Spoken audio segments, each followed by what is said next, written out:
Assalamualaikum warahmatullahi wabarakatuh. Perkenalkan, nama saya Citra Aulia dengan NIM 20081050554.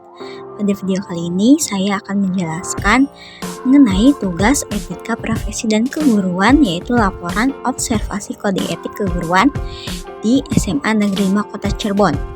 Langsung saja, ada metode observasi.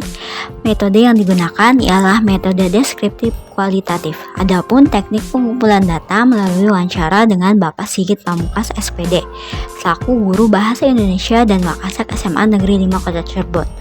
SMA Negeri 5 Kota Cirebon beralamatkan di Jalan Perjuangan Madrasah Karya Mulia, Kecamatan Kesambi, Kota Cirebon, Provinsi Jawa Barat.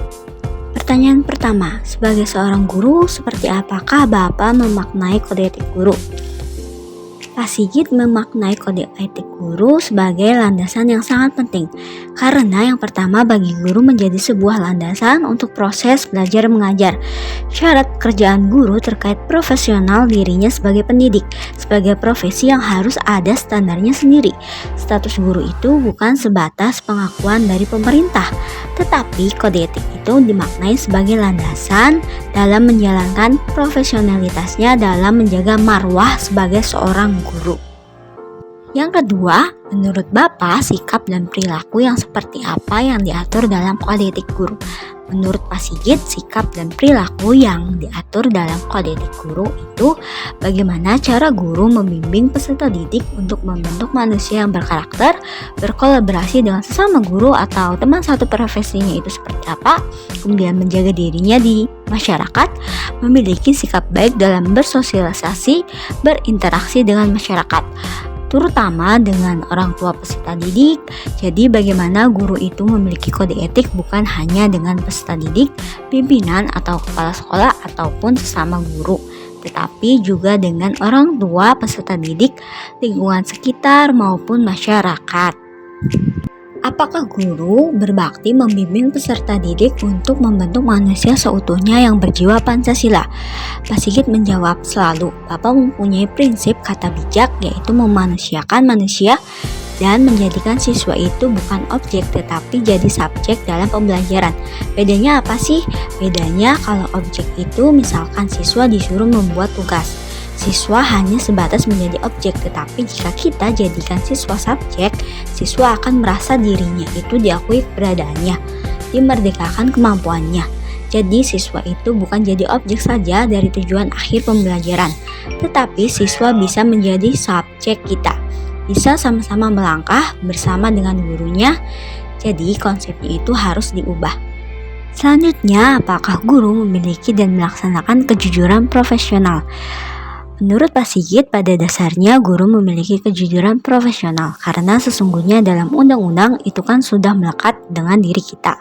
Misalnya dalam undang-undang keprofesian, undang-undang aparatur sipil, itu kan kita juga sudah memiliki tanggung jawab itu. Jadi mau bagaimanapun tentunya tanggung jawab kejujuran profesional itu bukan hanya memiliki tetapi wajib juga untuk dilakukan. Apakah guru berusaha memperoleh informasi tentang peserta didik sebagai bahan melakukan bimbingan dan pembinaan, dan bagaimana caranya? Pak Sigit menjawab, sebetulnya apabila kita ingin mengetahui potensi atau kompetensi siswa, itu ada yang dinamakan diagnostik awal. Nah, biasanya kita mengukur kemampuan siswa di awal pembelajaran atau awal tahun pembelajaran. Itu kita ada tes yang dinamakan tes diagnostik awal. Nah, bagaimana mengetahui siswa karakternya itu sebetulnya bisa dengan tadi atau angket atau laporan, nanti kita tahu bakatnya. Nah, pada akhirnya siswa akan merasa dirinya menjalankan aktivitas sebagai siswa sesuai dengan minat dan bakatnya itu di mana. Karena kita ketahui dari tes diagnostik awal.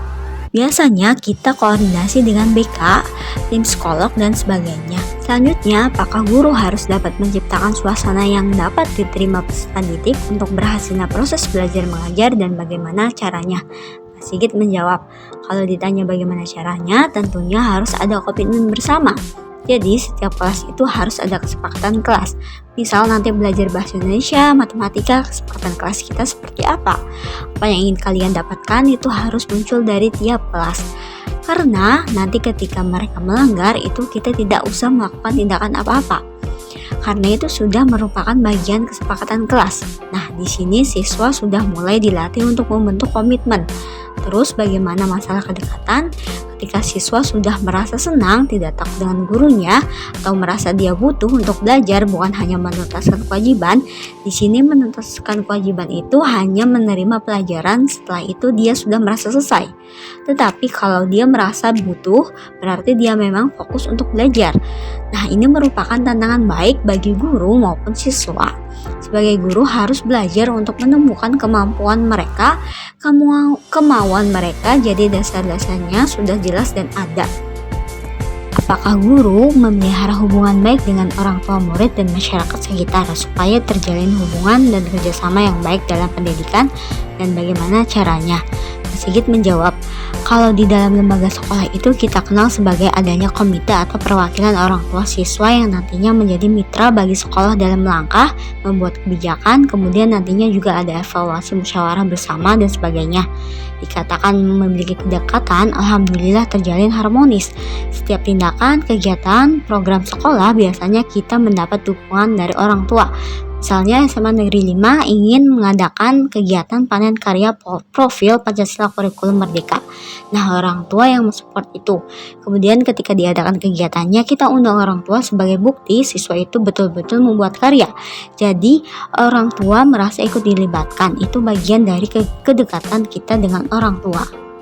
Selanjutnya, apakah guru secara pribadi dan bersama-sama mengembangkan dan meningkatkan mutu dan martabat profesinya serta bagaimana caranya? Menurut Pak Sigit, salah satunya adalah mungkin kemampuan kolaborasi atau gotong royong. Jadi, kalau bagaimana untuk mengembangkan, kita kuncinya kolaborasi atau gotong royong, karena setiap tindakan atau program yang akan kita lakukan atau ajukan, itu kuncinya adalah koordinasi. Komunikasi juga penting. Yang paling penting, kolaborasi atau gotong royong. Ada istilah begini, kita nggak akan mungkin jadi Superman sendirian. Bapak nggak mungkin jadi Superman sendirian. Itu nggak akan bisa. Nah, yang mungkin itu saat ini adalah super team, bukan Superman. Apakah guru memelihara hubungan seprofesi, semangat kekeluargaan, dan kesetiakawanan sosial, serta bagaimana caranya? Pak Sigit menjawab, kalau di sekolah itu biasanya ada banyak bidang. Nah, kalau di SMA Negeri 5 salah satunya bidang kerumah tanggaan. Fungsinya apa? Fungsinya misalkan ada keluarga yang sakit, kita jenguk. Kemudian kita beri santunan. Nah, santunan itu dari iuran kita tiap warga sekolah. Nah, hasil dari iuran itu misalkan ada yang sakit diberi santunan atau melahirkan atau menikah atau banyak hal yang sifatnya kekeluargaan. Itu SMA Negeri 5 sering melakukannya. Selanjutnya, apakah guru bersama-sama meningkatkan mutu organisasi PGRI sebagai sarana perjuangan dan pengabdian serta bagaimana caranya? Sigit menjawab, karena Bapak juga bagian dari PGRI sebagai ranah persatuan guru. Yang pertama, kolaborasi. Jadi kalau dengan PGRI itu berarti kita bagaimana merumuskan suatu ide, kekompakan dan lain sebagainya. Itu bukan hanya dengan internal sekolah. Kalau kita berbicara tentang PGRI itu kan berarti dengan lingkup sekolah lain. Nah, bagaimana kita berkolaborasi menciptakan agenda rutinitas apa yang harus kita lakukan dalam ranah PGRI. Tujuan akhirnya yang pertama untuk mensejahterakan anggotanya. Bukan hanya materi tetapi dalam arti banyak. Misalkan kemampuan dalam pembelajaran, sesuatu yang baru, ilmu baru atau sharing dan sebagainya. Wujud dari bagaimana kita berinteraksi dalam komunitas guru yang kita kenal sebagai PGRI. Pertanyaan yang terakhir, apakah guru melaksanakan segala kebijakan pemerintah dalam bidang pendidikan serta bagaimana cara atau contohnya?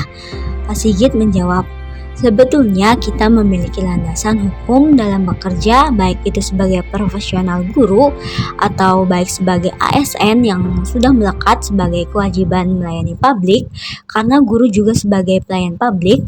Kalau pertanyaannya tadi, ya jelas segala apapun yang telah diatur pemerintah, baik itu kewajiban tentunya hak kami sebagai guru, ya kami lakukan dengan sebaik-baiknya.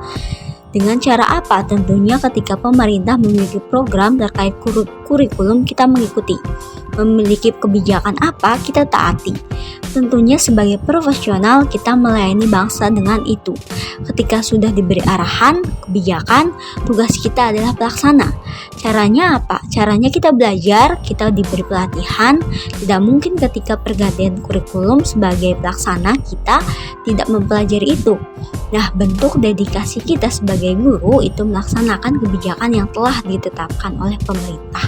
Sekian penjelasan mengenai laporan observasi kode etik keguruan di SMA Negeri 5 Kota Cirebon. Kurang dan lebihnya mohon maaf. Wabillahi taufiq wal hidayah. Wassalamualaikum warahmatullahi wabarakatuh.